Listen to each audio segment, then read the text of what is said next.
Guys, gals, and fellow gender non-conforming pals, welcome back. My legal name is C28, and I'm not going to rip off language simp. It's not C28 if you're that surprised by that. It's not actually my legal name. Let's continue into it. So I skipped last vlog because there wasn't a whole lot substantial, not substantial, but there wasn't a whole lot of stuff to talk about. We learned a lot about one particular feature, and that is audio compression and expansion in regards to time. So your flex function in Logic, learning that in Pro Tools with elastic audio. I might edit in a cool thing for that. I might not. Actually, now that I'm saying it, I did. So get wrecked, future me. You had to edit that in. Yeah, I hate you too. Anyway, let's get into it. We also just had our first test today. So we had our lab test and our lecture test.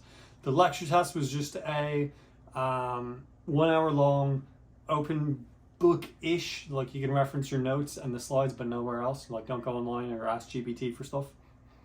So mostly open book test. I didn't do as well as I wanted to. I got a 94, meaning I got like 3 questions, this many questions off of 50.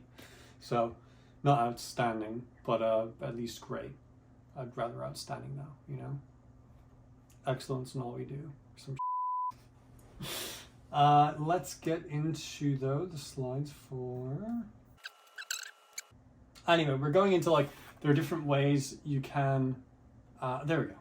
So rulers, different tempo rulers and whatnot, and how conductor mode affects things. So another fun feature is if you have an audio region where the tempo changes, you can actually conform that to your session tempo using the conductor, what's it called? Tempo mapping. Tempo mapping. Yes, I recall this now, for sure. No doubt in my mind. But tempo mapping allows you to create these different regions. You can analyze you can have a selection of audio and say, this is this many beats long. So you can tell it, hey, there's this many bars, this many beats, this many ticks, and it will then conform the track to that. So that way it lines up perfectly. And your metronome will match it, and when it changes, it'll match that. It's a really fun feature. Logic doesn't have, sucks, but Logic does let you change the tempo, but then you have to stretch your audio as opposed to stretching your what is it called? Session. So, fun little difference. I see why Pro Tools is definitely preferred for mixing. Though I do still plan, so far, to mix all of my Lost Melodies Unloved Timbres Volume 2 tracks in Logic, just because familiarity. But I might do the masters in Pro Tools. And pretty much for the master, all I do is I make sure that it's not exceeding average 4 decibels, negative 4 decibels rather, not 4, negative 4 decibels, peaking heavily. And then no peaks ever go above like half, negative 0.5 decibels. And then fading in, fading out, very subtle things, making sure there's no cutoff if I have to rebalance the mix, just basic stuff. I don't do a whole lot of other fancy things with mastering, which in fairness, mastering isn't really a whole lot of fancy stuff, that's mixing. But you know, shout out to my mastering engineers out there if you're watching this. Your job is not BS, it's real. I just don't do it as well as you do. So for me, it's kind of BS. Yeah, so the third lecture was pretty much just talking about elastic audio and how you can stretch audio, set different rulers within Pro Tools. Yeah, that was it. So I did talk about how we had our first test. So the lecture test was just on all the material, everything from importing audio samples to sample rates to even stuff like different edit modes. Why do they work? How do they work? Why would you use them? And then the lab test We had about 15 different questions, which were tasks we had to complete within a Pro Tools session. And if you did them correctly, you got 100. If not, you didn't. They have yet to be graded. So I will see, but I imagine I actually did get 100 on that. I felt very confident with what I did. There's maybe one where I got points marked off, and it'd been 5 points. So I'd be at... I don't know how the maths check out on this, to be quite honest. And I don't care to do the calculations. But basically, yeah, I wouldn't have a terrible score even if I got one off. It was me using select option click in spot mode to put a copy of something somewhere else, as opposed to copy and paste. Because I didn't ever actually use copy and paste at all. All I did is I used the option drag to make a clone, which technically is copy paste, but not really. So because I never used copy paste, I don't know if I'll get points off.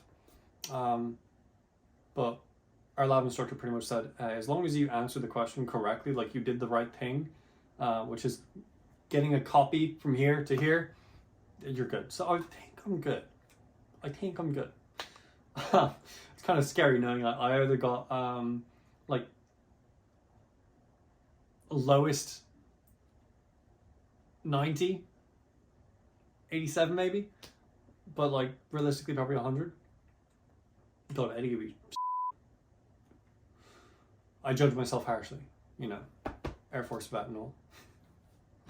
I need to 100 everything, all the time, every time. The second you're not 100ing something, you have failed as a human being. That is terrible advice. It's okay to make mistakes. Just not when I do it. C28 doesn't make mistakes, that's right. You know that if you watch my composition time videos and you watch my bloody pure production videos. I don't make mistakes at all. Nah, that's not for me. But outside of that, yeah, nothing else really in Full Sail world going on. So I'm trying to think if there's much else really to say. I'm still working on mixing. Obviously I'm going to say that in every single video log until it's done, but I was able to get Pad Thing fully mastered, so that's nice. I have one song complete. I do have an official count of what is in progress and what is on standby, so I can give you that. Let's just go into it. Boom. Cool. So, completed is Pad Thing. Pad Thing's been fully mixed, fully mastered. It's ready to go. In fact, it's already uploaded to the distributor and a standby package of the album. On standby is Unbound Chaos, Stuck in Suspension, Spatial Anomaly, Die Another Day, and Celestial Waltz. Those are all things that I'm currently working on, and the things that I have yet to even touch on are August 2023 Song of Day 2, August 2023 Song of Day 9, July 2023 Song of Day 10, July 2023 Song of Day 11, and July 2023 Song of Day 12. Technically July 2023 Song of Day 12, I have a little bit of stuff done on it, and another track called Android Hell, which was originally planned to be its own album, but it just didn't end up happening. I didn't have the trust in the what's it called? The integrity of all the songs together. They just felt really like tiny projects and not like fully finished things, whereas Lost Melodies Unloved Timbres is a fully finished thing of tiny little projects, but it's like these are the best projects I made over the span of like 3 months. So it's worth it. Plus 11 songs. I'll be a record. I think the most I've ever made is 7. Yeah, with the first album. So we're about to boost that to 11. 7-11 time. Let's do it. Not sponsored yet, but open to it. I'm just stalling for time, really. I don't have anything else. I have no other updates. This is a very short video log. So editing is going to be easy. You're welcome. Yeah, that's about it. So you go ahead and finish that up. Thank you. And I will go ahead and start being that person. Jump into editing mode. Yeah, if you got any questions, leave them in the comment section below. I'll get back to them, put them over here, hide behind them. And I hope you all take care of yourselves. God be with you, and goodbye, YouTube.